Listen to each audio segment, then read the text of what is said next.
right, everyone please rise for the pledge of allegiance and remain standing for the prayer. I pledge allegiance to the flag of the United States of America and to the republic for which it stands, one nation, under God, indivisible, with liberty and justice for all. Dear Heavenly Father, thank you for this new year. Thank you for this new beginning. Thank you for this new start. And we certainly already had our trials as a country right out of the gate. But we thank you that you are still God on the throne and that you come not with a message of hate or critical judgment or fault finding, but one of love and forgiveness and sacrifice. We thank you that you are in this community. We pray for your presence in this very room tonight. And we pray for your wisdom and your guidance to help us make decisions that will not be what we think is best for ourselves and for this community, but what will be best in your eyes and to reflect your love throughout this entire city. In Jesus' name we pray. Amen. Janet, where's the roll call? Brandon Elmore, Present. Bob Leahy, Here. Nathan Conklin, Present. Tim Heiss, Here. Theo Frias. Here. All right. For the first set of consent agenda, the minutes and claims that you have in your packets, I trust you've had a chance to review it. If there are any questions, I would certainly entertain those now. If not, I would entertain a motion for approval. I do have a question. Please. On the part that refers to Steve Shoemaker's remarks about recreational fires for cooking, one of the points that he made is what appears in the agenda in the minutes, but another one was that the size. Didn't he mention? Wasn't it a big important It's like 24, part of the size of the fire? And 24 inch. Was it 24? I just thought that was a Really? really The size should be in the minutes, is what you're saying, because he Right. thought he mentioned it. right. Yeah, I think he did reference size. I don't remember. There actually is no size referenced in our ordinance. Oh, okay. What I was talking about, size, while I was speaking, was more, we have had to extinguish some really large recreational cooking fires in our community that was going to come to a screeching halt. We've had some that have been 7, 8 feet in diameter in people's backyards and impinging on buildings and things like that. So, and just FYI, over the last 30 days, that's come to a stop. So, but there is actually no size identification in the local ordinance. Just a sort of a recommendation that people keep it down. I mean, we can make an ordinance. It needs to be in some type of a containment system, it needs to be in a fire ring of some sort, and by ordinance, it should be a recreational cooking fire. You can't just go out and light your backyard on fire. Right. So I'd like to move that we include something like towards, to include that point, about the size and the containment, in the minutes, just because I just think it's important for safety. Okay. As an amendment to the minute? Yep. Okay. Anything else? If not, I would entertain a motion for approval. I will move that we accept the consent agenda as presented. With said amendment, we have a first, we have a second. I second. Yeah, I think Nate by here. All right, all those in favor signify by saying aye. Aye. Those opposed, nay. Consent agenda approved. Department reports, probably no surprise, Community Christmas, just as a recap, was just an astounding success, and it brought on all kinds of welcome problems with traffic that we are addressing in 2 weeks with our end of the year meeting.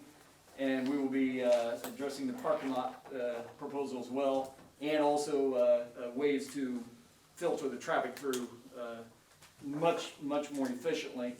But again, a very welcome problem to have. We had over 11,000 vehicles pass through the park for the season. And the previous year, which was also a record, was 6,900 and some. So we almost doubled. And we're supremely confident we can almost double it again, because the word is exponentially traveling.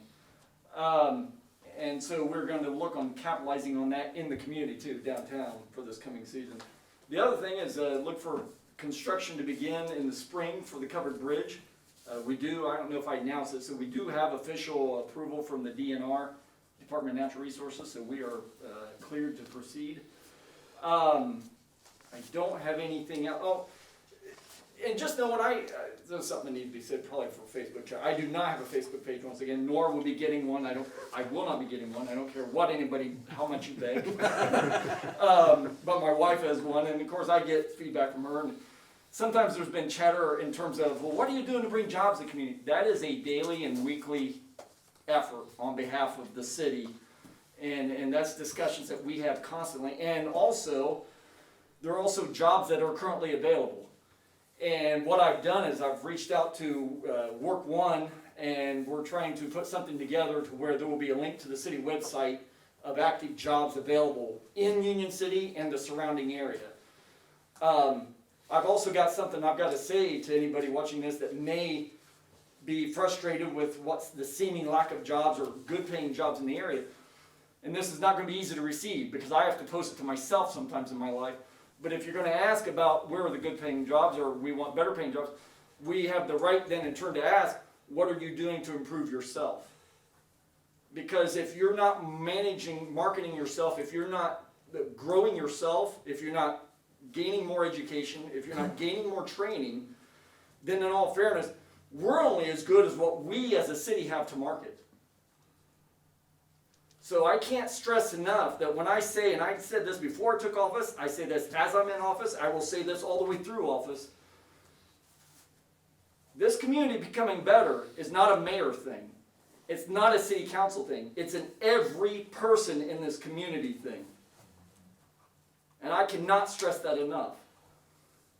We all have to look at ourselves in the mirror and say, what are we doing, and are we doing our very level best to make this community better? It's not just on the government. You don't want the government to be responsible for solving all these problems. That's proven that fails miserably. It's when everybody works together to solve obstacles. That's when we get better. And so I apologize, I'll step off my soapbox, but I just want to state that for public record. Department reports moving forward. I don't think we have anything from a department head standpoint. So we will go to Jan. Quick question for you, Chad. Oh, I'm sorry, what? Yes. You said 11,000 vehicles, which is phenomenal. Is the group sharing how much funds were received? I don't like to publicly express that, but since you asked, and we're filtering this, that's why the parking lot conversation will be very important, because we as Community Christmas are filtering this right back into the community to help the community. We raised over $51,000. That's awesome. And over $11,000 of that went right back into community groups. The groups that worked the gates, they gained $11,000 for their efforts and for their specific initiatives, which is just phenomenal. And then the rest of the funds goes back into Community Christmas, but again, Community Christmas is working hard to put that back into the park.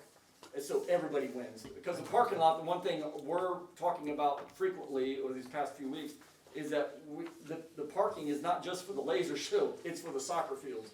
Because if anybody goes out there during a soccer field or during a soccer day, there's cars parked everywhere, in the grass, everywhere they can find a spot to park. So we would be serving a lot of common good if we can get something done with the parking, which is what we'll be seeking to do from Community Christmas standpoint.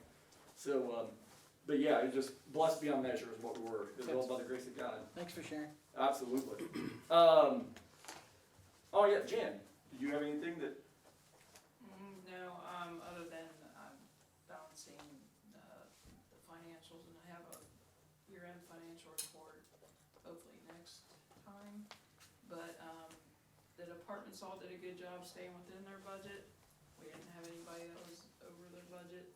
And for the most part, it looks like revenue met disbursements, with the exception of the general fund because of the lawsuit. So Yes. looks pretty good for this year anyways. Good. Good. Good. That's all I have. Very good. Thank you. Council members, Tito, we'll start with you. I have nothing, but I just wanted to just add to your earlier comments about jobs. Just if we could just step back, and I'd like people to understand that a lot of the things that we do are geared towards making the city better. Well, what does that mean? We want to make it so that investors that have a manufacturing or jobs to offer, I mean, it doesn't have to be a huge manufacturer, but any job offer, that they will be attracted to Union City. And for that, you need good homes. For that, you need nice things. You need, if they've got kids or children, you want quality recreation, you want good education, you want safe sidewalks, you want a nice downtown. I mean, someone who has gazillions of dollars and wants to establish a large operation, we got workers, but they want to also have something good for them. If they're going to move their operation and themselves and their families to Union City, we're competing with the whole country, Yeah. right? Well, We nowadays the world. Exactly. So we want a place that's nice, that looks. So I mean, there are more businesses downtown. Sometimes where there's an initiative, like you'll hear a lot of negative things. I mean, just realize that any business that's setting up downtown, any improvements that we're making, Oak Street, downtown, the park, beautification. We want people to keep their yards nice looking and our things looking orderly. All of those things are designed to attract jobs, right? So, think a little beyond the apparent, it's a nuisance, they're making me do things. It is designed to be able to have a great place to live and to set up an operation. Well put. That's all I have. No, thank you. Tim? Well, I didn't have anything until Tito just made it. Because I'll add to what he said. One of the things, and this goes back to what you said, your challenge is that we all have our moments of where we're complainers. We all do it at some point in time, regardless. But and I realize people have very legitimate complaints about Union City, and they can not like the way something's done, or not like the way things go, or somebody, something happened that didn't make them happy. But people tend to use social media as their venting area for that a lot of times, and then besides just doing it in the coffee shop or among friends.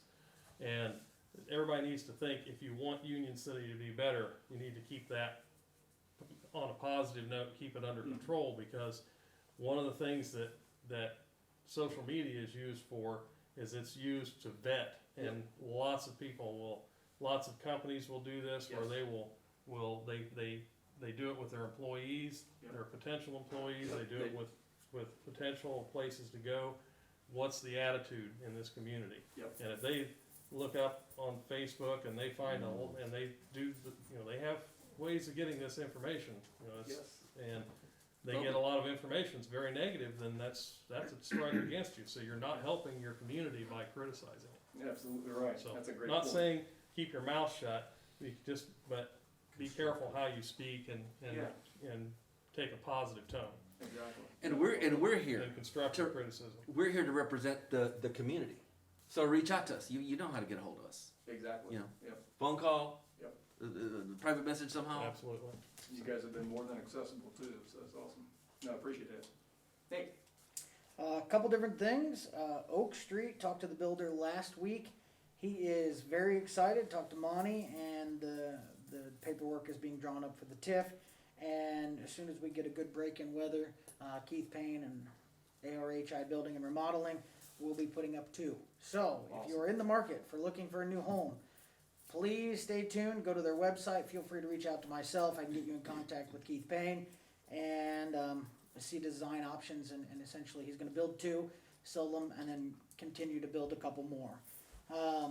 Also, still trying to evaluate and find ways to improve our existing houses, as well as add more. Continuing to talk to other communities. Actually, last couple hours I spent with a previous mayor from Marion, Indiana, who's actually with us tonight, and discussed ideas that they did, that they've utilized, as well as exploring different options, and essentially networking. I know I'm newer in the position. I feel like it was yesterday that we were all sitting down here, but we've been here a year, believe it or not. And there's still a lot to learn. So in order to provide what we can for the community, I want to make sure that we learn and not recreate the wheel, but find ways that we can utilize network and people with around us. So other than that, I think we just continue going about life. Let's see if we can continue to make our community big and strong. So that's all I've got.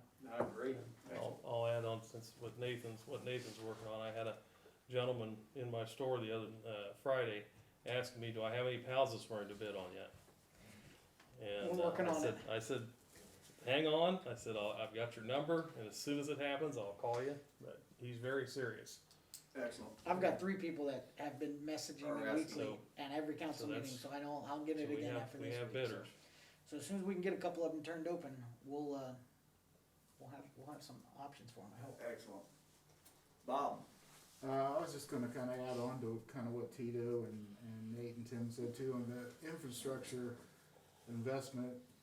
Also, it's invisible, but the money goes there and that will help attract people in business too, like, the sewage plant program and everything has to be done. Nobody wants their bills to be any higher, but yet it's like investing in our future, that we can. You wanna flush the toilet, you wanna know it's gonna go Well, down. yeah.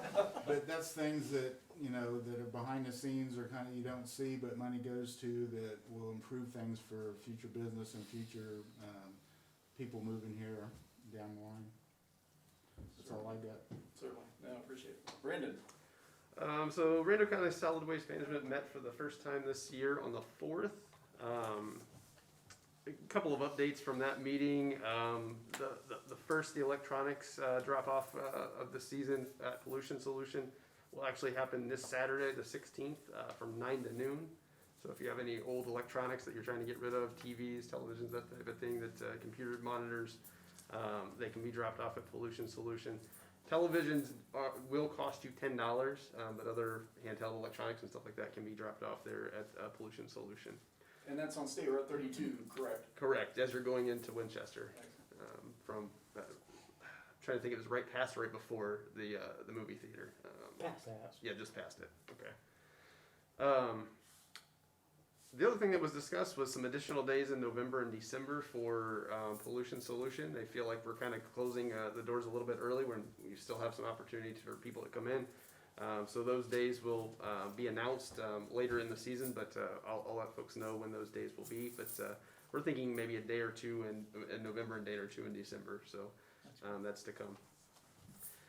Then the other thing, Shonda Solomon will be here at the next council meeting as a special presenter on the agenda to give kind of the message of what services they provide at the Randall County Solid Waste Management, and what citizens can utilize their services, how they can. So that's to come. The only other thing I had here on my list was to give additional kudos to Community Christmas. I worked the gate for the first time this season on the 26th, the day after Christmas, and I was blown away by the number of cars that came through. It was right on the dot, 300 exactly that came through that night, and I kind of took it upon myself to do kind of an informal survey with almost everybody that came through that would talk to me.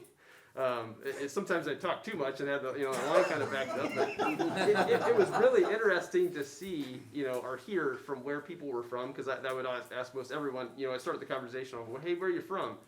And I would say 75 to 85% of the people, somewhere in that range. I mean, it was rough estimates, but most of them were not from Union City. Correct. Were from out of town. About half of them, this was their first time through. And I was surprised. I figured there would be more people just kind of blowing off the donation part, but I think I counted 4 cars that didn't donate anything at all. And I was surprised by how much people were giving too. That was kind of shocking to me.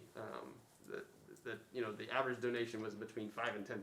I mean, it was pretty good. And it was a good experience. I would definitely do it again. Oh, that's awesome. So Thank you so much for sharing that. It means a lot. 'Cause yeah.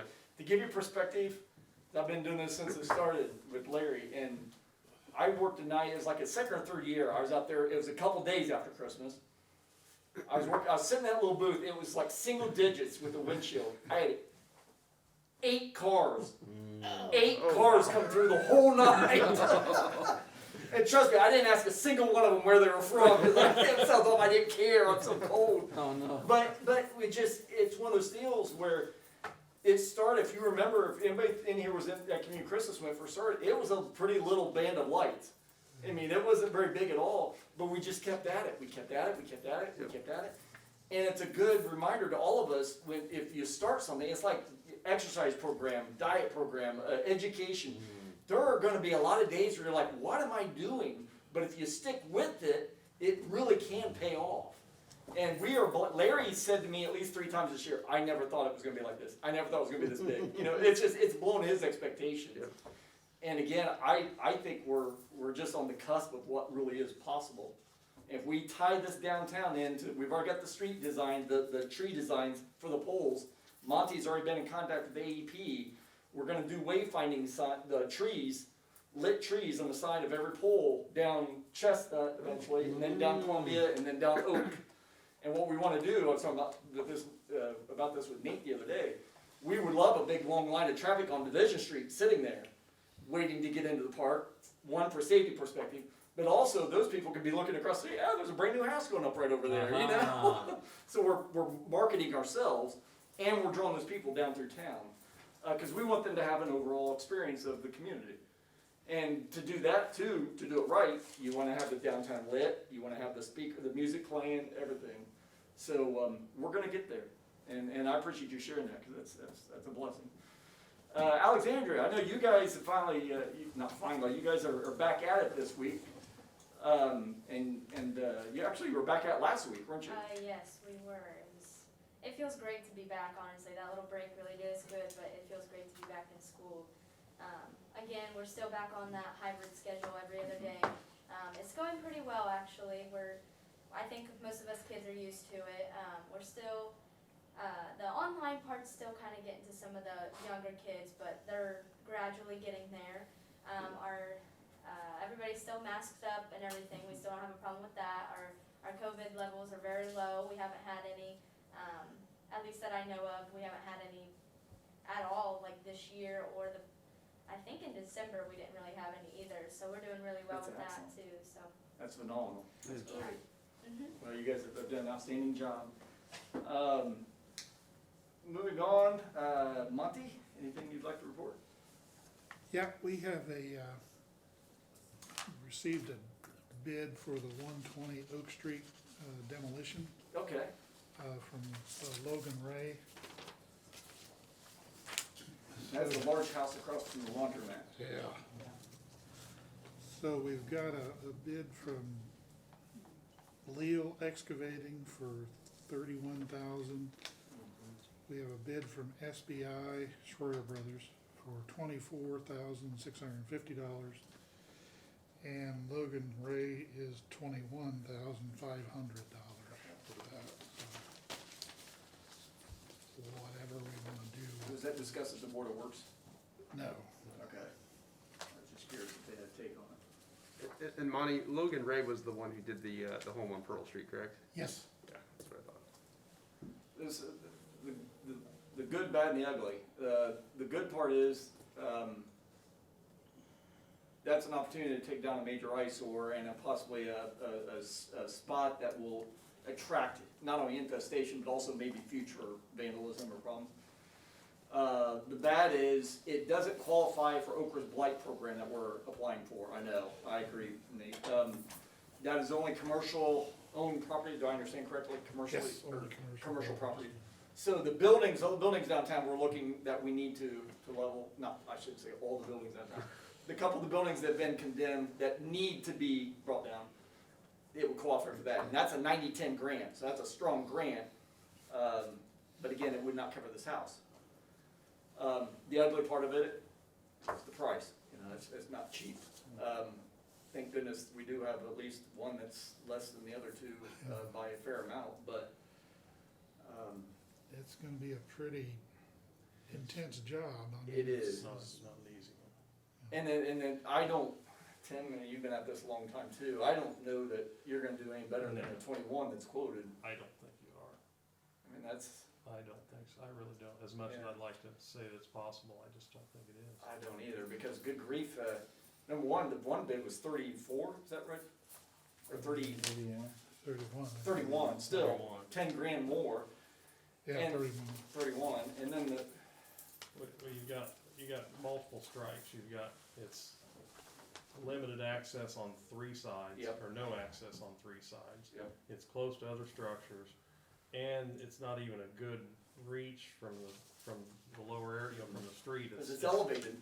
Because it's elevated, you can't get an excavator right up next to it or anything, it's Mm. just horrible. And it's nearly a 3-story house. Yeah, It's it's a quite really high tall, pitch. so, yeah, I was concerned that we wouldn't have a bid that low. Mhm. I figured it might be closer to 30 would be our low. Well, and Schroeder Brothers Just has because been nobody doing wants this to for touch it. years and years, so I mean, Are we sure that all of them looked at the house and realized the challenges? Okay. So I will leave it to your guys' discretion in terms of what you think is the best course of action. I do know from a community standpoint what that invites the longer it sits there. Well, I'm inclined to make the motion that we accept the bid from Logan Ray. Based on his performance up till now, I think he's performed well for us and is trustworthy to perform on this one. We have a first, do we have a second? I'll second. Janet, you would roll call vote? Yeah, was that Tito? That was Yes. Tito, correct. Brandon Elmore? Yes. Bob Leahy? Yeah. Nathan Complet? Yes. Tim Heiss? Yes. Tito Frias? Yes. All right. Anything else? okay, that's on the agenda. So, they did, In Situ was here last week and did the lining on the Columbia Street storm line there, so that's, I've got a little presentation that I'll do. We may have to remind them like we do a lot of times. But I think that's all I have, sir. Okay, no, thank you. Thank you very much. Ryan, or city attorney? Some people. I do not have anything tonight. Okay, and do you have, one thing I did have a question for you, regarding, let's talk about the homes, the condemnation list earlier. What do we need to do to light a fire under that process to make sure that we have homes actually to bid on this spring? We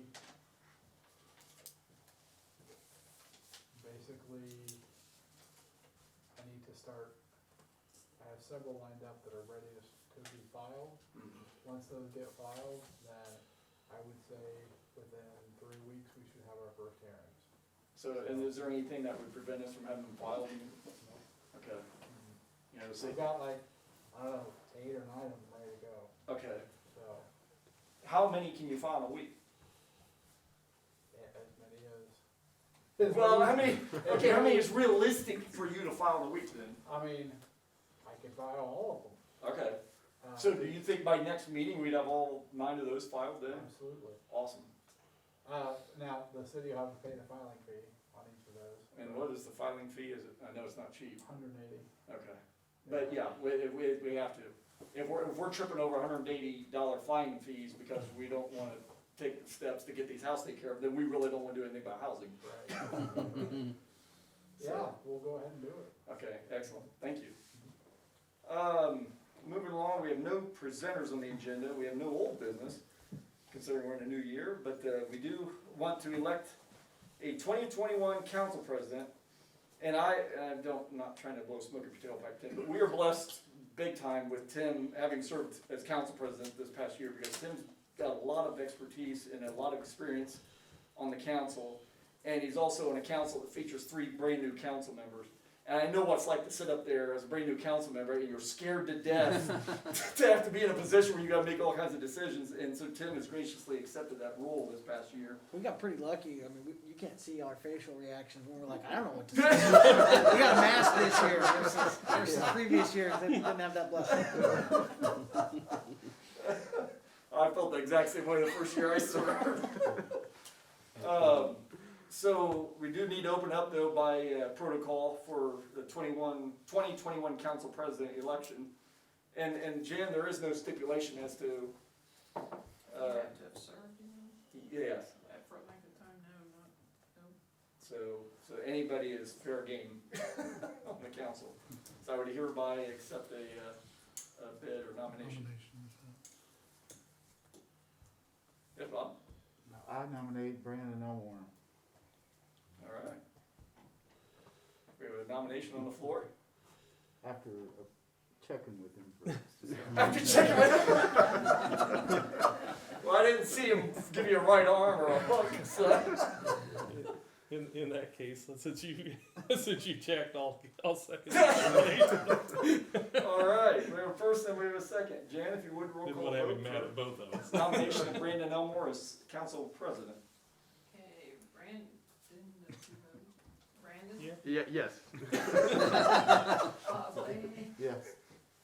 Nathan Conklin, Yes. Tim Heiss, Yes. Tito Farias. Yes. Yeah, the irony is you still would have been outvoted 4-1. Excellent. Well, welcome aboard, and Tim, thanks again. Really appreciate Yeah, it. thank you. Thank you for not leaving me with a bunch of meetings. I think I just did Yeah. too. Yeah, I think it was just two. So. Next on the agenda, 700 megahertz radios. Is this Steve? Yes, sir. All right. Discussed this at the Board of Works meeting today. The reason it's on the agenda is that we have to make an acquisition to address communications and capabilities citywide.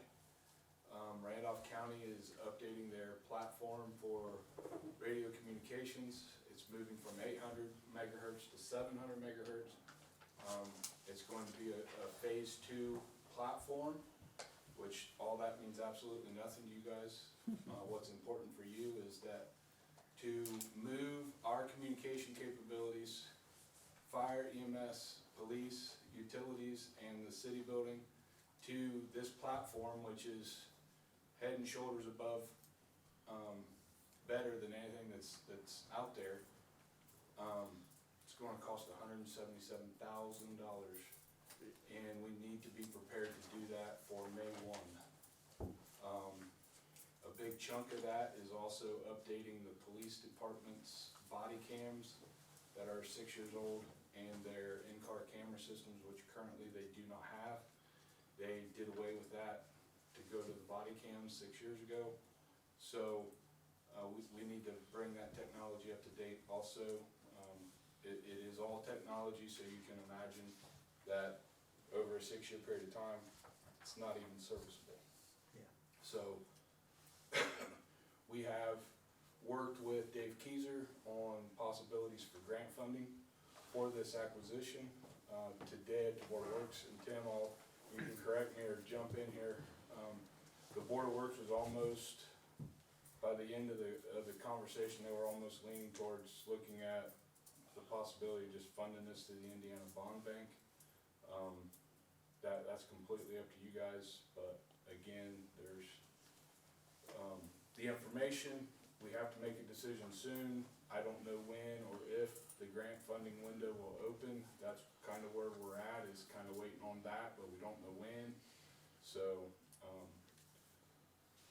we have really good relationships with the vendors, so I think we can turn it around in about 30 days, but by April 1st, we need to be knowing what we're doing, because the county's flipping the switch May 1st.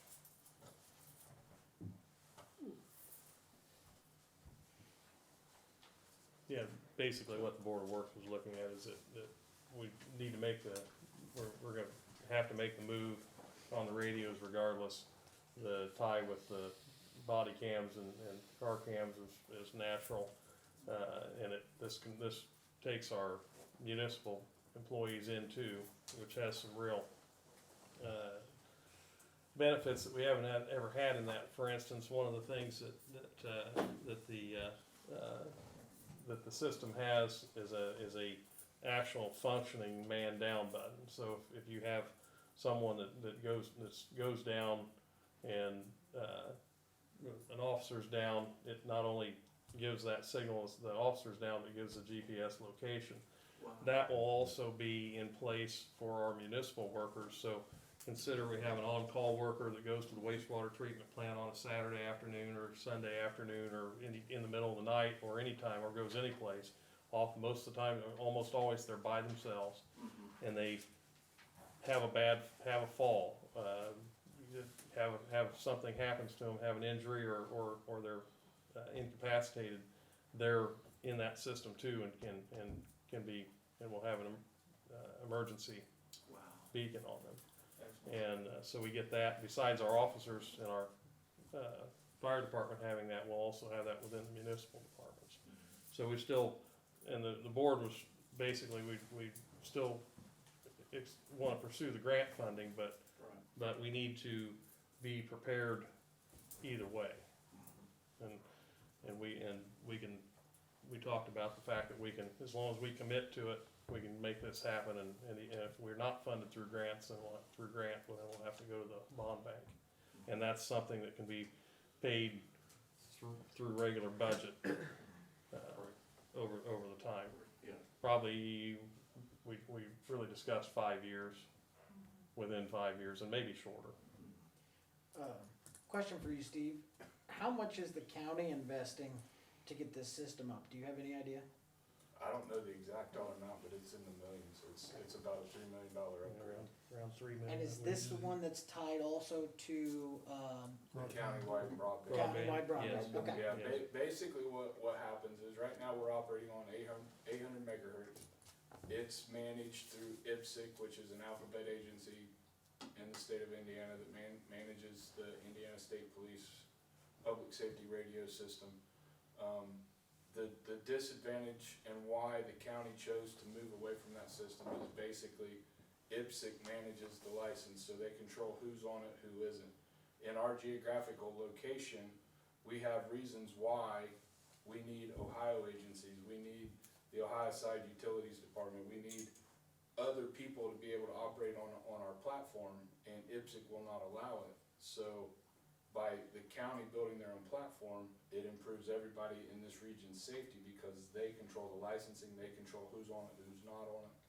So that's a huge benefit for us operationally. And then the fact that they're building a system designed to communicate through a lead line x-ray department at a hospital, Yeah. benefit that it boosts the signal strength because the state police system isn't designed to communicate through that type of environment. So the county did us well with the system. Now we have to step up and join the platform. Any other questions? And like Steve says, that with our Ohio agencies that we work with regularly, that we're able to give them the licensing by doing this at no cost, so we can communicate with Dark County and all the agencies that Steve could rattle them all off the top of his head. Excellent. Any other questions on that? There's a whole lot of technical information that you guys are not the least bit interested in. Ultimately, we need $177,000 to make it all work. So, And- basically, if this was to be framed up in a motion, it'd be pending, or not pending, it would be to include the pursuit of grant assistance. But in essence, what you're making the commitment to is one way or another, we're gonna see this through. We don't know what that avenue looks like exactly right now. But you're making a commitment to the endeavor, if you will. Question for Monty or Jan, I don't know if either one of you can answer this. What's it cost to do a bond bank? Like, are we gonna be paying 30 grand on top of it in interest and fees, or? No, I don't think that's at all like that. I mean, there'll be a little expense in it, but it won't be anything like doing a regular bond. Okay, Yeah, Yeah, bonds are Dave- expensive. Yeah, that's what I thought. Dave Keyser basically said, right now, coming out of COVID, we can borrow money at 1% Yeah, through the bond bank. okay. so they've made several, adjustments at the bond bank to help people in communities and whatever like that, so. Yeah, I mean, I think you'd only be talking maybe $1,500 or something. Okay. Good question. What is the likelihood that there will be grant funds available, and I mean, how long does that take? I mean, I'm thinking it could take, We we don't know. That's what, I gave this project to Dave back in early November when we were notified. We did all of our due diligence, did our homework, got the quotes. I packaged that all up, gave it to Dave. He said he would start working on it. The grant that he has kind of identified as a logical choice has not opened yet. So he doesn't know when that is. He doesn't know if it'll be the end of the month, the end of February, the 1st of February. He doesn't know. So historically, it's been available. It's been out there. Communities have been able to get it. The one he identified was 100% funding with no matching funds needed for the community. So I think it's in our best interest to try to hold off for that. But, and he believes it'll be sometime late winter, early spring that it's available and open, but he doesn't know yet. How's that jive with the deadline? I mean, we want to be The operational May deadline for 1st. us is May 1st. I believe if I'm communicating with our vendors with what our intentions are, and we start getting that process started and lined up around the 1st of April, I believe we have our equipment, for that May 1st start date. And so when will we know, like, I just think we need to be ready with a backup plan for a bond.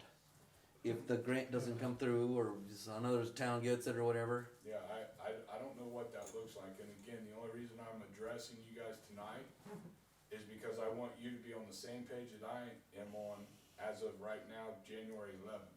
We don't know what it looks like. Ultimately, we wanna be ready to go May 1. So you're kinda sitting in my shoes, and we're gonna have to walk through this together. The other thing to point out is we're not necessarily dependent on having the finances from the bond bank before the deadline. If say they acquire equipment and on April 15th, we can function by, we have funds to cover that And then until the replenish the bond, and then coffers. replenish. Okay. So while we don't necessarily wanna pull out of general funds and, to do that, that You have the option of replenishing. permanently, we can replenish that. So it's not like we have to get this bonded and get this all done and have it ready to go, because that's the only way we can pay for it. We have funding that we can, Jan's already said that we could fund that and replenish the fund, so. Do we know, is the grant retroactive by chance? I don't know. Don't know if it's- Meaning, like, if we paid for it, got the grant, and they repaid us, that'd be awesome. Yeah, I'm going to say the likelihood of that is slim to none, but that, there could be a possibility of that. And just so you're aware too, the body cameras, we wear Watchdog body cameras, that's the, one of the name brands in the system. The cameras themselves are like $1,100 per camera. But the situation that we're in is our system is so old, none of our software, none of the storage capabilities are current enough. So all of that whole thing has to be updated, and like the body cameras alone for 12 cameras is $48,000 to upgrade that system. So this is, and just so we're clear, the process is not gonna go away. We're always gonna have to wear cameras, we're always gonna have to store the evidence, we're always going to have to do these things, and it's gonna be an every 4 or 5 year process, because the technology outpaces the life of the equipment. Is it possible to put if we approve this, to like put a line item in the budget? So in 5 years, when this hits, we're Oh, prepped. yeah, you can put a line on it. So basically, the next time it comes up, we can just stroke the check instead of Well- financing it? Well, one of the things we're also looking at is the fact that we need to keep the financing short enough that Yeah. that the financing's not outliving Yeah. the purchase. Just to reassure the council, the fire department pays off the $200,000 ambulance in 5 years. Yeah. So this purchase is not out of the realm of anybody's budget capabilities, making payments. So, we want you to be rested at ease. We're trying to you know, instead of the utilities department reaching out to J&K Communications and buying 15 or 18 radios, we're trying to collaborate it and do it all together, so we're saving some money and cutting some costs, cutting service charges for trips down here and so on and so forth. So we're trying to do it as cost effectively as possible. That's why I'm presenting it, and we're doing it as a lump sum purchase. But to your point, looking at that for the future, we're not necessarily, we may not have the luxury of 1% Yeah. bond Right. in a So few let's years. prep to have 200 or at So- least a large chunk of Yeah. it when the That's a equipment good goes point to obsolete. take a look at that. We may wanna make some plans. Jan, we're not really looking for a motion for this, but just basically consensus would be the proper procedure probably, would it not? I don't think we need anything. Don't even need a right now, consensus? do we? Lonnie? No, I don't think we need Just as anything long right as now, they're- we just wanna make you aware this is Yeah. coming down the pike, so that when it does Yeah, happen, this is you coming, do a yeah. motion and, you know, But it's nice to have their buy-in now, um, so. I get, I Regarding the can't hurt process, anything, yeah. but we're not, I But- guess the best would be that. Yeah, it has to be done, spend yeah. that 77. But, Yeah, so are I yeah, guess- are we in I guess the consensus that this is a consensus necessary is step at nobody least? has any misgivings, I guess, Yeah, that's. has to be done. Okay, very good. Thank you, Thank you. Steve. Next item on the agenda, and we have Mr. Dubinsky and his wife here, the alley vacation at 105, oh no, that's a city address. That's like, where's the address on here? Here we go, 920 North Plum Street. And regarding the unimproved alley running north and south between Park Avenue and Lynn Street, west of North Howard and east of or east of North Plum. Monty, did you want to address this, or do we have any? This is Ms. come in and, filed an application for the alley vacation back there. I believe there's an issue with traffic running up and down that unimproved alley, and it is an unimproved alley, it's no one was platted, it's just bare, it's grass, and that's it. Part of it's gravel. I think. We've been maintaining it, putting gravel in it. Is that keeping your, weeds is out. that the part behind your house with the Yes. gravel and then the trailer kept it. there, I think? Updated, cleaned up, since we've lived there. So, any questions?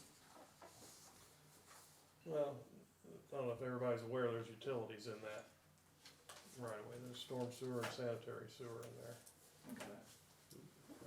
There's a legal drain, storm sewer, and then there's a sanitary for all the houses, runs through that, easement. So, how that affects access. I don't know. Cause it's gotta remain an easement with the utilities, you know, gotta be a utility easement. So that should be in the, that should somehow be in the verbiage, should it not then, with the, Yeah, and we can put that in the ordinance, if, you know, what council decides to do. The easement would run with the real estate. What's, The easement would run with the land.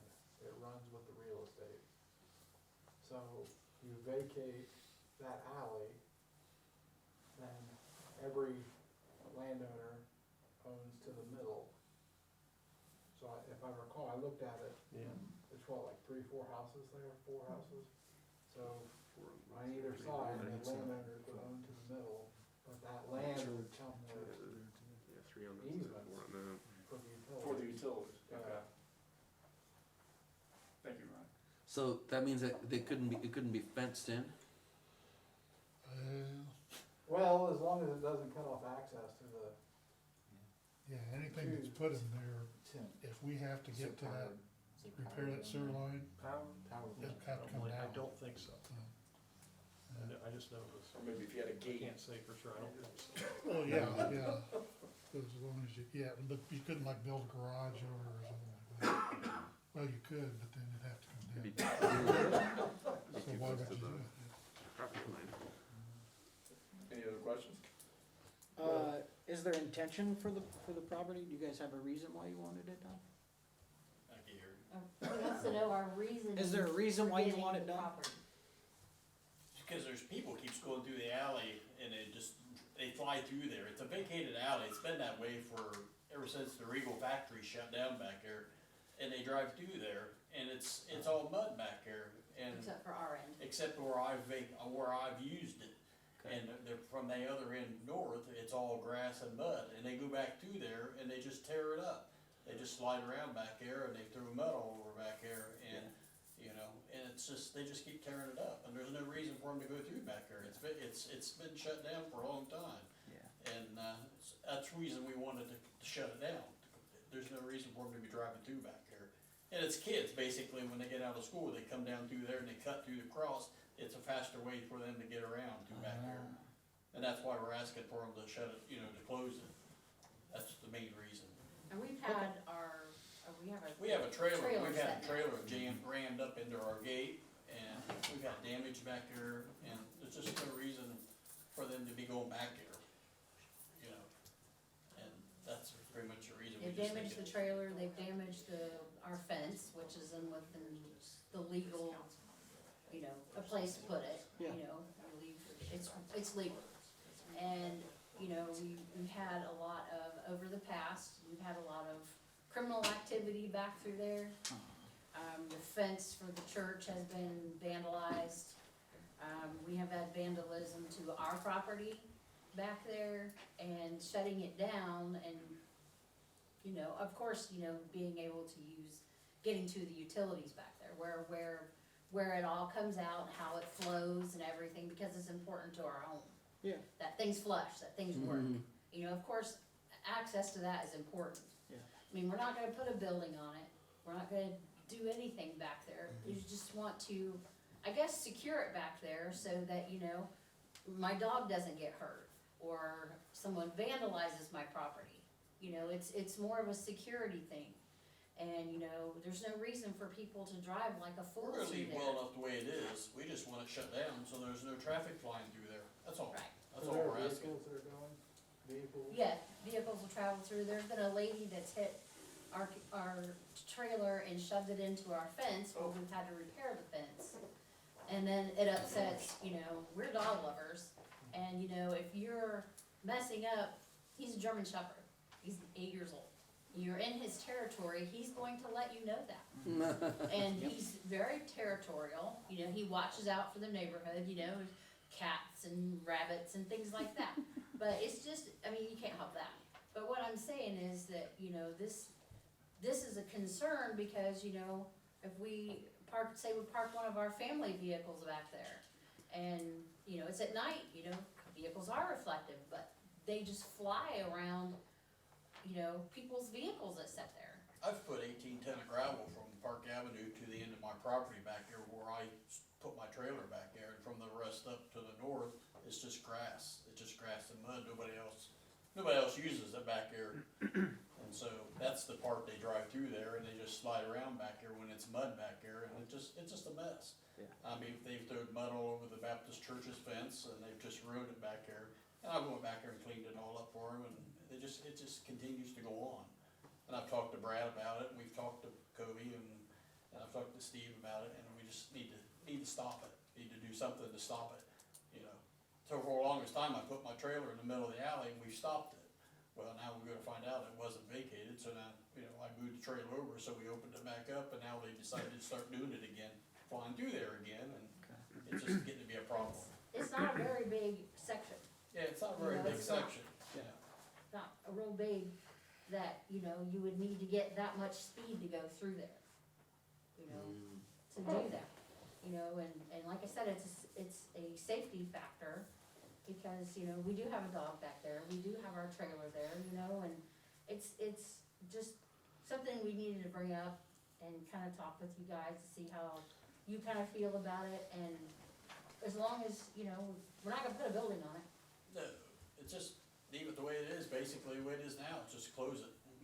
So by closing you mean a fence or some kind No, of just gate? fix it so nobody can get through it. What Brad and I have looked at and what we would suggest would be to,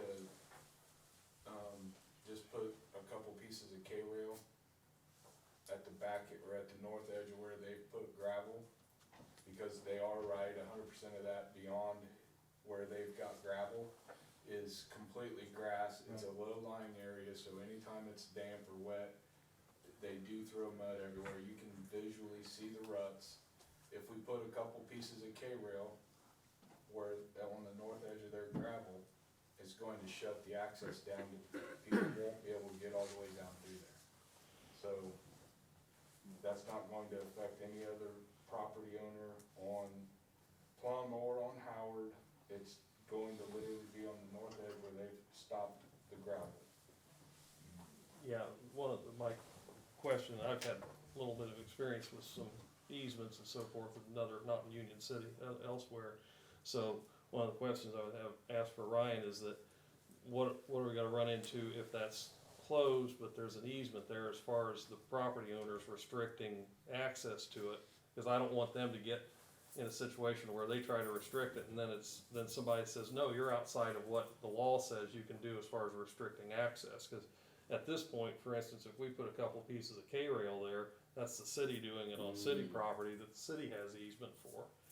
But if they do it, I'm not sure what they're gonna run into on, Well, can that's- we look at actually what easements are, actually look at the easements and see what is there and what the easements say? And then, yeah. and But- then, And I guess part of the reason I say that too is that if we solve the problem without necessarily vacating it, because the cost of vacating is on the property owners and so forth, basically, so, and then then you've got, then you're paying taxes on it and everything with limited use. So you may or may not want it vacated if we solve the problem, I guess is what I'm saying. But, you know, I've been putting my trailer and my camper been sitting back there for the last 14 years on that property, and it's never been an issue. yeah, And just now, we put the camper away for the winter, and I put the trailer back here, and, you know, it's just, yeah, I thought it's been vacated. I thought it was vacated back when Phil Ford was mayor. I thought they vacated that all the way up to Carter Street and back then. And I guess that section didn't get vacated. They vacated from Carter to Park Avenue. That got vacated when Nola B. Sucker had her garage built. They vacated that section there. And then to the north, they didn't vacate that section down to Ray Slick's property. That's still open. yeah, I don't, and I think some of that is Cause that's raised my grandfather, and that section's still open, you can still drive down through there. and I think probably, some of those have utility, like they're south of you, south of Park, there's no utilities in that section there, that was. Like Monty said, there's alleys all over town Oh, that's yeah, not yeah. vacated. You know, you'd be surprised where they're And at. then there's some areas that are just utility easements and so forth. right. Is it possible to just change it into utility easement and vacate the alley portion? Yeah, I mean, Would that solve your guys' problem? Well, the biggest thing is that getting it where it's, can be restricted, where you can't get through it. right. Cause it needs to be, regardless of what's done, it needs to be, Well, if the city traffic owns needs it, to. then obviously the city can restrict it. Yeah, That's the thing. I That's- never thought about that, but yeah. That's The what I was, city's what still- I was thinking of, is it may be easier for the city to legally restrict it than for you to legally restrict it, as far as That's a really good point. I mean, if the city still owns it, then the city can block it, Yeah, right, cause the utilities are the cities. yeah. And by using the K-rails, we still have complete access to the utilities. Yeah, We can move those anytime we need. Move those without any Would that problem. work out? What do you think? What's that? He can't hear you. That work? I'll be out here big time. Would that work out if, instead of actually vacating the alley, the city still owns it, and the city can restrict access to it by putting up what they're saying, the rails, or, that way, it would eliminate your problem, and we wouldn't have to worry about the access to the easements and all that. And then you could park your trailer wherever you wanted, I mean. To just close it off so there'll be Yeah. no flow traffic through there. Right, just physically. Whatever we can do to get stopping the flow through there. and we may wanna look at It even, works we may for me. wanna look at I've whether been we can. maintaining it since 14 years, you know. We I've may been wanna- putting gravel back there and taking care of it. I've been spraying the weeds down, you know. I've been doing everything to take care of it back there, you know. ever since Mr. Eagle shut the factory down back there, my dad took care of it, you know, so. Well, then why don't we go ahead and get that blocked off with the K-rail? And then let's kinda see how it goes for the next couple months and see what you think. If that curbs the issue, then pretty much problem solved. Jim, I'll send Brad down to see you tomorrow. Got it. Awesome. We- Thanks, you guys. I'll add Thank that, you. I know it's a little more of a problem on the north end, but also may wanna eventually have to look at whether we restrict that from the north end, or at least mark it, that it's not Not a through street. no traffic, do something to, Sign on the north end, because do people come in from the north end and go out your end, or which way does the traffic usually go, or is it Coming in both? the north end, and But then we they're still going get out the south end. Okay, When you go the alley and you go east, you can see that it's maintained. And, maintained frustration, yeah, with the mask. You can see where obviously it's been taken care of, maintained. And right, it's not just our side that's maintained, it's the people Yeah. next door, and they don't really use it. yeah, We do. But, you can see down their end that it's not maintained, it's not taken care of. We will get people that will, of course, and which is okay, turn in, back out, and go a different direction.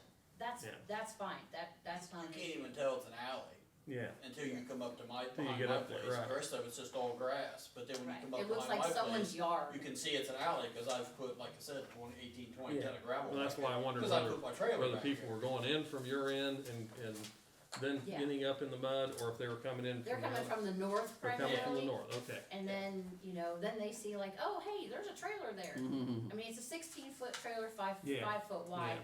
with tires, and it's obvious to see, there's reflective on it, we've got it to where you can't miss it. yeah, And they just drive around it, they've wiped out, they've taken tree branches down. and well, they've gone vehicles. through an area that's this wide, and now they're trying to get through an area that's this Yes, wide, and they because go- they're trying and to the get out, neighbor yeah. Has But a fence there, That's why I say if and we, it's just a safety factor. we probably also wanna try to do what we can to keep them from entering there in the first place, so they know they can't get out. Yeah, Steve, you wanna have Brad take a look at the north end too? And Yeah, I'm texting him right now. Awesome, thank you so much. Maybe just. Yes, at thank least you, do Steve. the north end. Thanks again, Not you guys. worry about the And rest thank you of it. all for listening, Oh, I absolutely. appreciate it, and Um, you're all doing a great job. next item on the agenda is the downtown improvement project. We have bids, Monty, if you'd like to share that with. Yeah, we have a bid opening on December the 15th here for the downtown streetscape from the alley at the old Hud City Finance back towards Pearl Street. And we got I know, bids I'm hungry. from 3 companies. Morphe Construction came in with a bid of $222,572. KBL Transportation bid $229,650, and DC Construction Services bid $142,342.18. So the engineer has reviewed the bid specs and has recommended the low bid of $142,342 by DC Construction. In that, there is a $73,000 grant from rural development that will come out of that, so.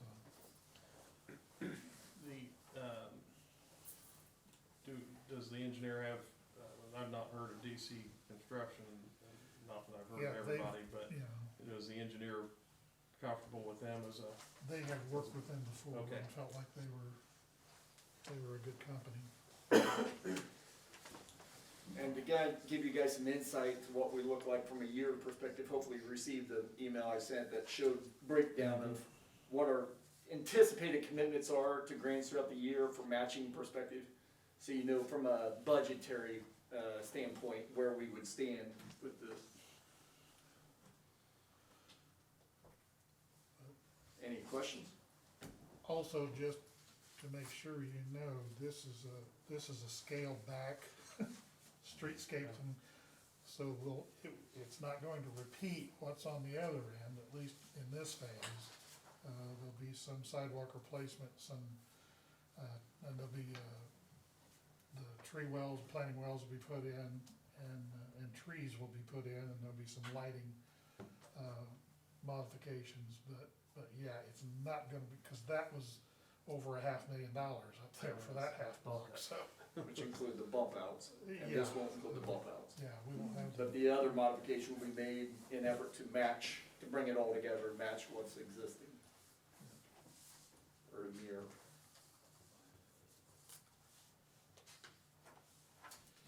So, are we basically agreeing to this, or does it still have to go through? No, we're just looking for, acceptance from the council for the, Okay. the For the bid bid. proposed by DC Construction. With the knowledge that 73,000 of that comes from the grant from rural development. It is rural development, right? Yes, Yes, okay. And that's in the hand? That's yes, yeah, we've got that. So Actually, basically, we've we had go it to for 100. quite a while. Yeah, we actually were questioned at the end of last year when we hadn't To the point spent where it they're yet. saying, look, you gonna spend this or not? It's like 75 grand out of pocket. Yeah. Yeah. 60, oh, I'm sorry, I thought it was 69. It probably is. I don't know, I'm doing quick math. 69. Yeah, 69,000 and change out of pocket.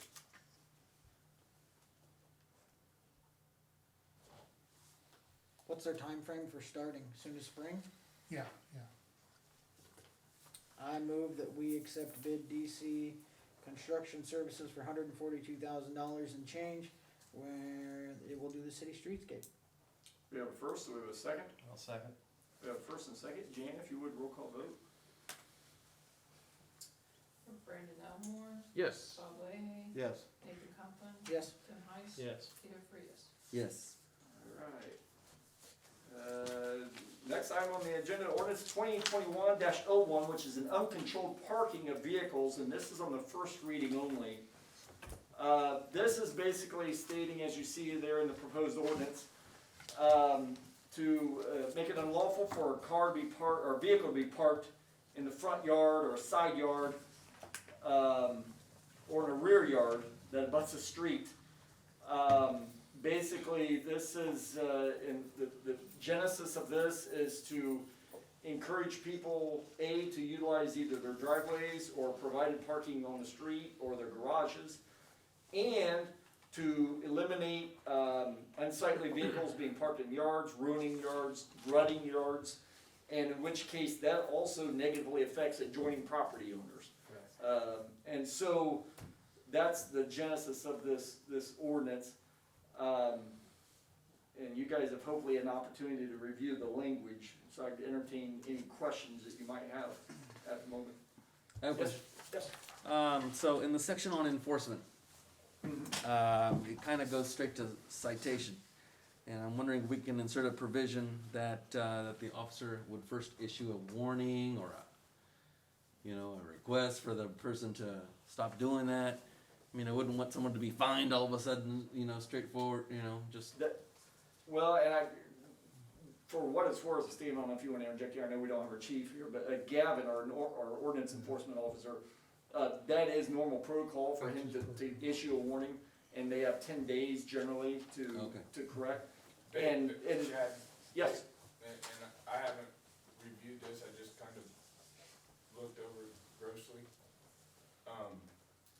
I would find it very hard to believe that our police officers and or our ordinance officer would actually just cite somebody without having conversation with the owner of the property. In any case, I probably would suggest that we don't change it for the simple fact that these people deal with these offenders on a regular basis and don't take anything away from our police officers and our ordinance officer. Let them manage it case by case. So if somebody just pulls up to unload some stuff out of their car and they get stopped by the ordinance officer, they're going to have a conversation. If somebody's habitually parking in their yard and they've been told a numerous amount of times, they're going to get a citation. Okay. Does that make sense? It does, I just wondered if it needed to be reflected in the ordinance. Yeah, the officer always has that discretion, but if you reflect it in the ordinance, then you will have no choice but to issue that. It's just like an officer pulls somebody over for going 45 and a 35, and they engage that driver in a conversation, and it's up to the officer to issue a ticket or tell them to slow it down or whatever, because there's a circumstance and a situation going on every time there's an engagement by law enforcement. So sometimes there's a reason why they're doing 45. That makes sense and is logical, so they tell them to slow it down and they let them go. On the way to the hospital, yeah. I can honestly say that in all of the cases that I've had to prosecute on behalf of the city in city court, when it came to ordinances, I can't think of one time that when it comes to this type of a circumstance, that the officer, the ordinance officer hasn't at least given them one warning. Usually it's multiple warnings before they get cited and before they make them come to court, so. Right, and there are other, I think maybe the only time that I haven't seen that was when there was a moving violation, in a car. Well, that's like you can't, a lot of times you don't do like what Steve was saying, you don't do a warning at that Right. point, because it's happening right now. Well, generally, you wouldn't hear about that in the court anyway. Yeah. It wouldn't be- Although it's possible. Yeah. But, one thing I will add to what you said about the problems is that one of the other problems is that people driving over sidewalks where there's no approach for a driveway. And we all know what kind of problems we have with the conditions of our sidewalks. That's a great point, because that breaks them down that much quicker. That breaks them down faster and when they drive over an area that's not built as an approach to a driveway. Correct. That's a great Speaking point. as a person that has one of these driveways, that has been there for, I don't know, 100 years. Better part of that, well, that maybe not quite that long, but pretty close. But long. But, and that's another thing that is in this ordinance is an exception for the driveways that already exist but I don't think it restricts someone from building a driveway at all. No, The way it no, reads, that was no, one absolutely thing not. that I was happy that it doesn't put restrictions in that are undue, so. Monty, did you have something you was wanting to add? No, it does have an exception in here for, unloading a vehicle, washing a Yeah. car, or whatever like that, Right. so it does exempt that kind of stuff. Yeah. Any other questions? If not, I would entertain a motion to approve on the first reading. I'll move we approve ordinance 2021-01 uncontrolled parking of vehicles on the first reading by title only. We have a first, do we have a second? I'll second. We have a first and a second. Jan, if you would roll call vote. Brandon Elmore, Yes. Bob Leahy. Yes. Nathan Compton, Yes. Tim Heiss. Yes. Tito Freeze. Yes. All right, moving along, sale of 518 West Pearl Street. It's open up for bids, and we did receive a bid. It should be contained in your packet. I believe that was the only bid we did receive. It was, Yeah, from the abutting landowner, yeah. so, basically, all we're looking for to do, since we did receive a bid, is for the council to accept it. And then that person winning that bid would then, according to the agreed upon purchase price, would assume the legal rights to that property, and it would go into her tax Done this, ID. the statute as it reads there too, council can, authorize an agent to negotiate the sale of the property, particularly if there's only one abutting landowner. Any questions, comments? The only thing and I'm sorry, I shouldn't be talking this much. That is, and this is just for the council's information, we've been working on some development processes, infill housing, things like that, which is new housing built on, city-owned properties. And I just want you to know that that property, because the house wasn't demolished and it was still standing, but I knew we had control of it, I included that on the list of properties that we submitted to a developer slash builder for one of the properties. So just as you're sitting there considering the bid, I want you to know that there's a possibility that you're going to be able to potentially maybe build a house on that property, which would maybe bring more than what the bid is. I don't even know what the bid is. So Actually, I'm glad you did speak up and say that, because that is a fair consideration. So if we accept this bid, that means that the bidder can build a house there. Is that what you're saying? I don't know. No, I mean, well, yeah, they could, but it means we lose the right of the property if we accept the bid, whereas he's stating if the city retains possession of this lot, that it could be used for marketing purposes for the building of a home. Cause we're currently, in part of our home pursuits, we're currently looking at infill possibilities. In other words, lots that the city owns where it could be appealing to a prospective builder that we're trying to, approach with multiple, properties to build upon. Cause a lot of times the conversation we've had, so far, they would like to have X amount of properties before they would make a commitment to build. In other words, if you have 15 properties per se, for them to build upon, that's worth their efforts in doing so versus if you just had 3 or 4 lots. But again, there's nothing etched in stone with this endeavor we're in right now. This is the preliminary conversations we're having. And so that's something that Steve brought up as a consideration that certainly warrants discussion or thought.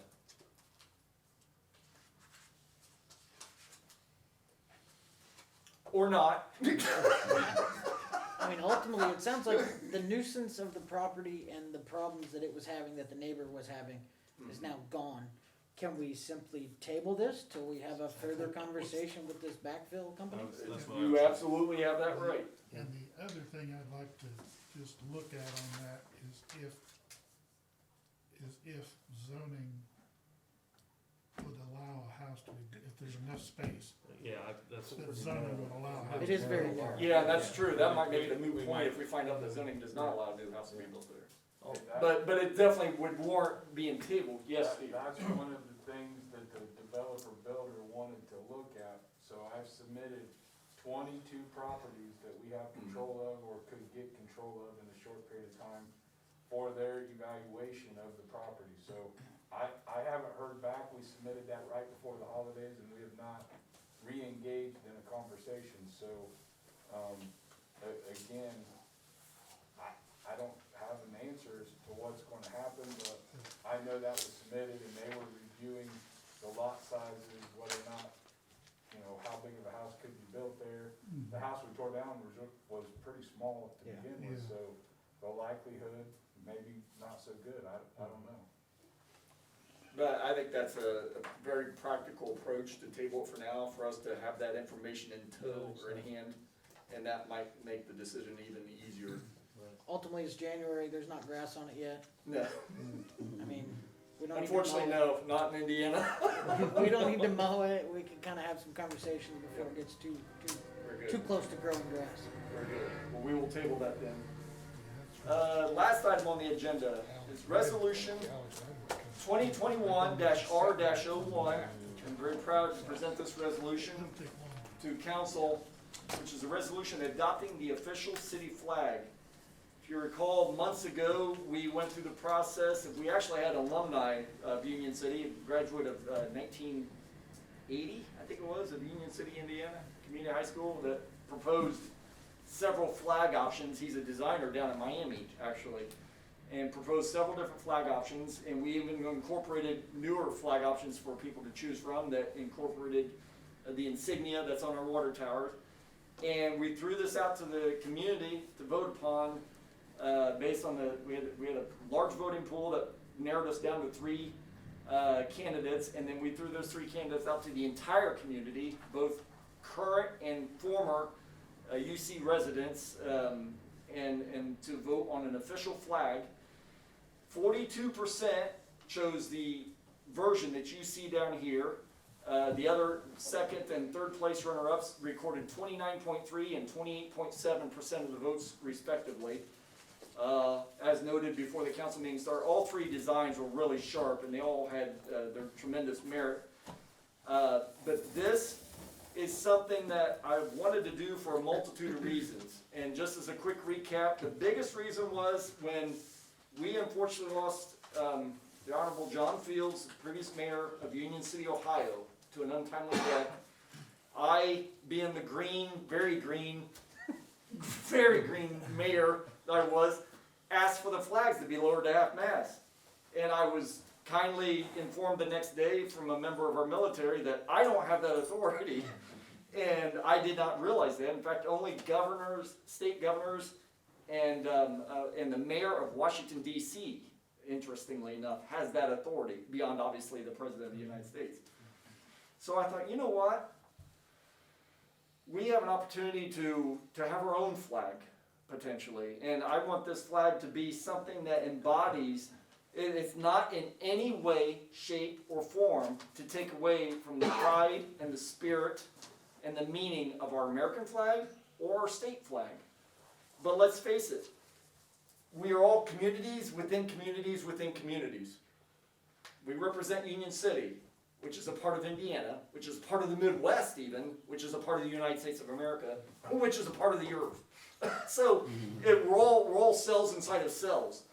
And we have a very distinguished community. If you really go back and look at the history of this community, we are blessed beyond measure. Yeah, we've got a lot of things we need to fix right now in this community. And welcome to the human race. That's the way it is. But we have a lot of amazing people that have lived in this community, that have served this community, that have served this nation.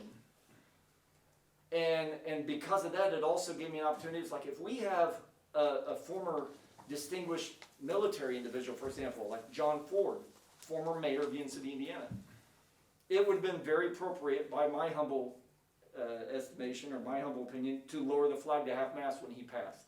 To recognize someone that served this community as a mayor and also served this nation. And so I wanted something that gave us that ability, but also wanted something that also represented a bond of all of us as Union City residents, Ohio and Indiana, or one city. So this is designed to represent Union City. Union City, Indiana, Union City, Ohio. It doesn't matter what side of the line you're on. You're a Union City resident. And if you've been born in this town or you've lived in this town, we love you. And you're always a part of this community, whether you live here physically now or not. And this flag is to forever be a part of that fabric that you represent. So with that being said, this is what I propose to council. Resolution 2021-R-01. Will I offend anybody? Please raise your hand if I lower my mask at this point. Okay. Okay. So I'm 16 feet away almost from the nearest person. And the resolution adopting the official flag for the city of Union City, Indiana. Whereas many of the major cities of the United States have adopted official city flags for display at city facilities and at civic functions, and whereas the city of Union City, Indiana, desires to adopt an official city flag, and whereas the citizens of Union City have voted on a design which is acceptable and appropriate for an official city flag, and whereas said design will identify, unify, and inspire the citizens of Union City, and whereas it would be an honor and distinction to adopt said design for the official flag of the city of Union City, Indiana. Now therefore be it resolved that the flag design submitted and attached hereto be and it is hereby adopted with council approval as the official flag of the city of Union City.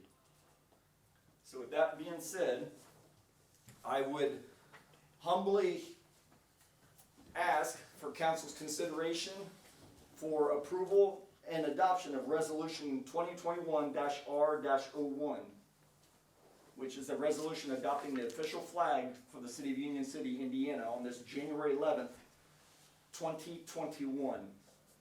I move that we adopt resolution 2021-R-01 by title only. We have a first, do we have a second? Second. We have a first and a second. Jan, if you would, roll call vote. Brandon Elmore, Yes. Bob Lay, Yes. Nathan Conklin, Yes. Tim Heiss, Yes. Tito Frias. Yes. Thank you so much, guys, seriously. Not to sound cheesy, but I just got chills. This really means a lot. It Can we really get does. some ordered and have them available for? Nice segue. I didn't even ask you to ask that, but Steve has already gotten with Hydrojet, which is a local producer of such items, for the highest end flag design or highest end flag. In other words, this can withstand. I don't know what the wind speed is. I don't know what it is, but it's a high wind rated flag. Yeah, high wind rated flag. It's basically top of the line flag. Now, granted, for just one of these is $140. They're less than that if you go lower in the quality of the flag design. But also, did they inform you that if we had a bulk order? I was running late. I've worked with this before in a past life. When you get into, when you're buying one of something, and it's custom, it's horribly expensive. When you buy 6 to 8, it's gonna be cheaper. When you buy 12 or more, it's going to be cheaper than that. So we got out of the Board of Works late. I was late getting out there to pick it up because I had another meeting. Right. No, you're good. So I didn't have a long drawn out conversation, but we can probably whittle that down to where it's more affordable for the city and our residents to buy and display proudly. So that's what we're gonna do. Over the next couple weeks, we're gonna work on getting pricing for bulk orders. So we, as a city, are not even gonna order it yet until we have an idea for what the demand is for citizens that would like to order or other entities around here, businesses, so forth, that would like to order. And then we will have these prices disseminated to the community so people know what they're looking at if they would like to participate. And branding wise, I'm thinking down the road, I would love for this, like with Apache apparel and so forth, for these to be designs that can be used on sleeves of shirts, on front of shirts and so forth, to really signify Union City and to brand Union City out and about. So yeah, great question, and we will have that information shortcoming. But I just really appreciate you guys. So with that being said, I do have a yes. So are we gonna be putting up new flagpoles around? We will. Brad Mink is actually working on. He wants to do, and we've talked about this. Brad and I have at length. New entrance signs at the beginning of town on 28 and 32, and he's got a couple cost-effective measures that he's wanting to present to me that we can share with you guys, and that's where I would like for it to fly at the entranceway of town coming into the community, and then we would look also at having one eventually, probably like out the park for sure at some point. But again, this is in no way, I can't stress enough, this does not supersede the American flag. This does not supersede the state flag, but this is our flag. Okay, so, but yeah, it will wave in this community this year. So, great question. So with that being said, are there any visitors wishing to approach the council tonight? And if not, the date of the next council meeting is Monday, January 25th at 6 p.m. And the date of the next Board of Public Works meeting is also Monday, January 25th at 1 p.m. I would hereby entertain a motion for adjournment. So moved. Do we have a first? Do we have a second? Second. All those in favor, signify by saying aye. Aye. Opposed, nay. Meeting adjourned. Bill Butler, I'm out. That's why I'm surprised you kept raising your hand.